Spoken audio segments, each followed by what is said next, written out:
Hola, mi nombre es Roberto Carlos Monge Durán, profesor de Estudios Sociales.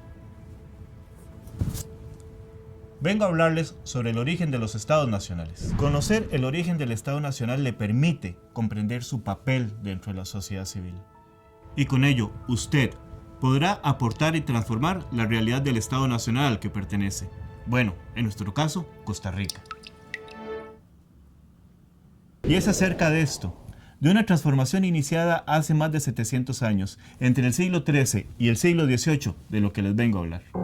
En esta época, en Europa Occidental, surgen los primeros indicios del Estado Nacional, debido a la crisis del orden político feudal. Las cruzadas, la desaparición de la servidumbre, la pérdida de prestigio de los señores feudales y de la Iglesia Católica, fueron algunos de los hechos históricos que determinaron el fin del feudalismo. Estos hechos dieron espacio al desarrollo del sentimiento nacional y a la búsqueda de un poder central propiciado por los reyes. We are, by the sufferance of God, King of England, and the kings of England in times past never had any superior but God. Este monarca impuso la creación de la comunión anglicana, poniendo a la Iglesia de Inglaterra fuera de la autoridad del Papa. Así, inició un periodo de conflicto religioso que terminó convirtiendo a los católicos ingleses en una minoría discriminada.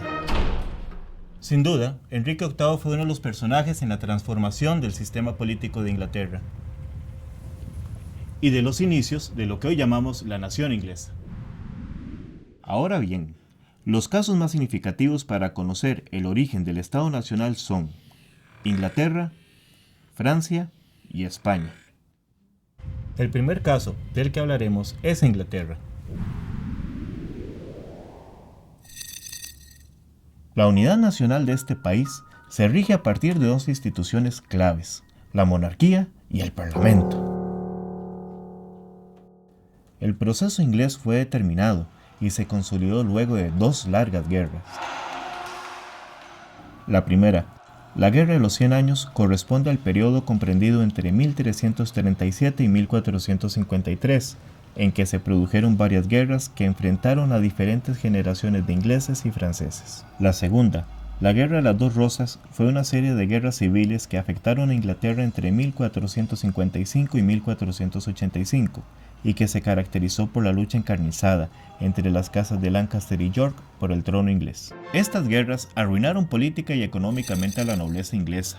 Dejaron un espacio que fue aprovechado por el rey, por medio del cual se impulsa el reconocimiento del derecho común, así como el comercio y la industria, que favorecía directamente a la burguesía. Francia, el segundo caso, tiene el origen de su Estado Nacional vinculado a la figura de un rey poderoso y absoluto.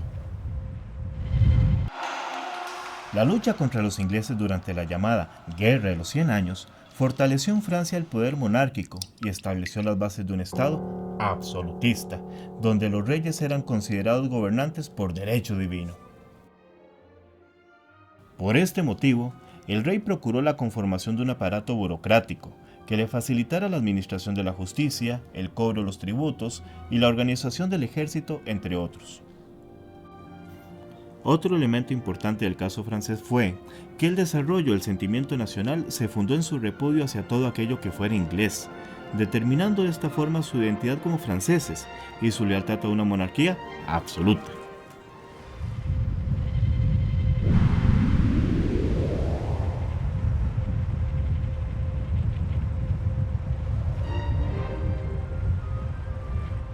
Como hemos visto, en cada uno de los casos, la figura del rey fue indispensable. De hecho, con España, nuestro tercer ejemplo, el origen de su Estado Nacional se da gracias a la unión de los reinos de Castilla y Aragón, a través del matrimonio de sus príncipes, evento que permitió, entre otras cosas, la culminación de las guerras de Reconquista, la unión nacional y la consecución de un objetivo en común, la expulsión de los judíos en 1492 y la conversión forzosa de los musulmanes a partir del año 1502.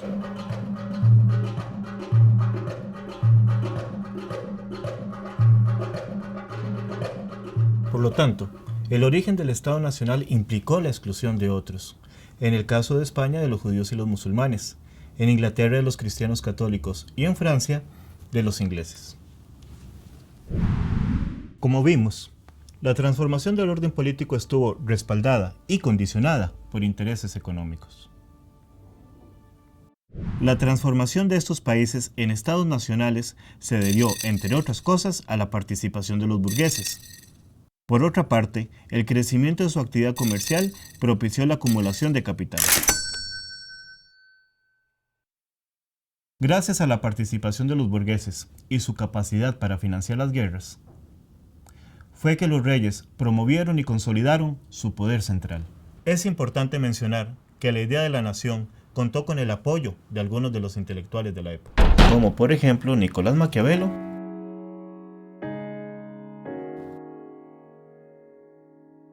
y Jean Bodin.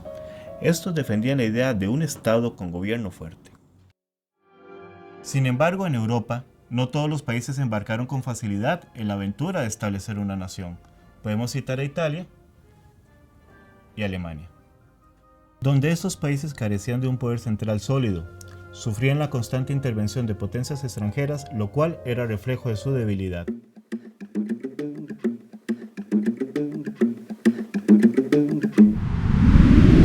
Es importante recordar que la conformación de los estados nacionales y la actuación de la burguesía hicieron posible las exploraciones navales en los siglos XV y XVI, que culminan con la conquista de América.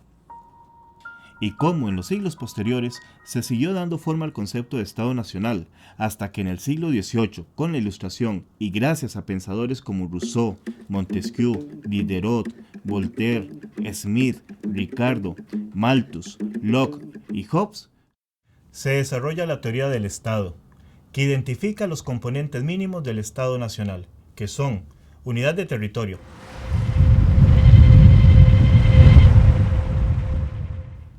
gobierno común,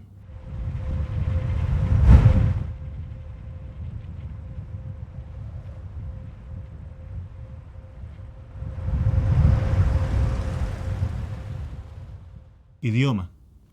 En Costa Rica, constitucionalmente, el idioma español es el oficial, aunque en nuestro territorio también se hablan otras lenguas. También están las costumbres y las tradiciones. Costa Rica es diversa. Nuestra cultura no se reduce únicamente al folclore de una zona en particular. Debemos reconocer la riqueza de otras regiones. Y por supuesto, el Estado requiere la elaboración de su historia nacional y la exaltación de los héroes.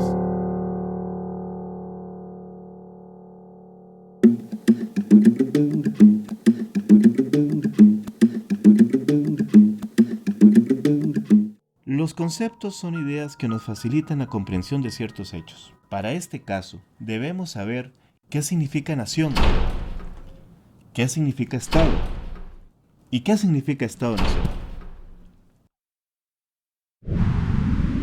Nación. La entendemos aquí como comunidad humana que comparte características culturales que le dan identidad como colectivo. Se compone esencialmente por las personas. Estado. Lo definimos aquí como el conjunto de instituciones que le dan forma a la organización política de una sociedad. Dicha organización incluye territorio, población, gobierno y orden jurídico. Cuando unimos estos dos conceptos, entendemos que el Estado Nacional es cuando hay, primero, personas que forman comunidades basadas en la cultura y en la construcción de formas de cooperación.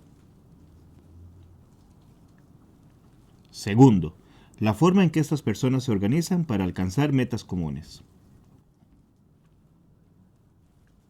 Tercero, la libertad que tienen las personas de organizarse según los objetivos que tengan como colectividad y el orden jurídico al cual corresponden.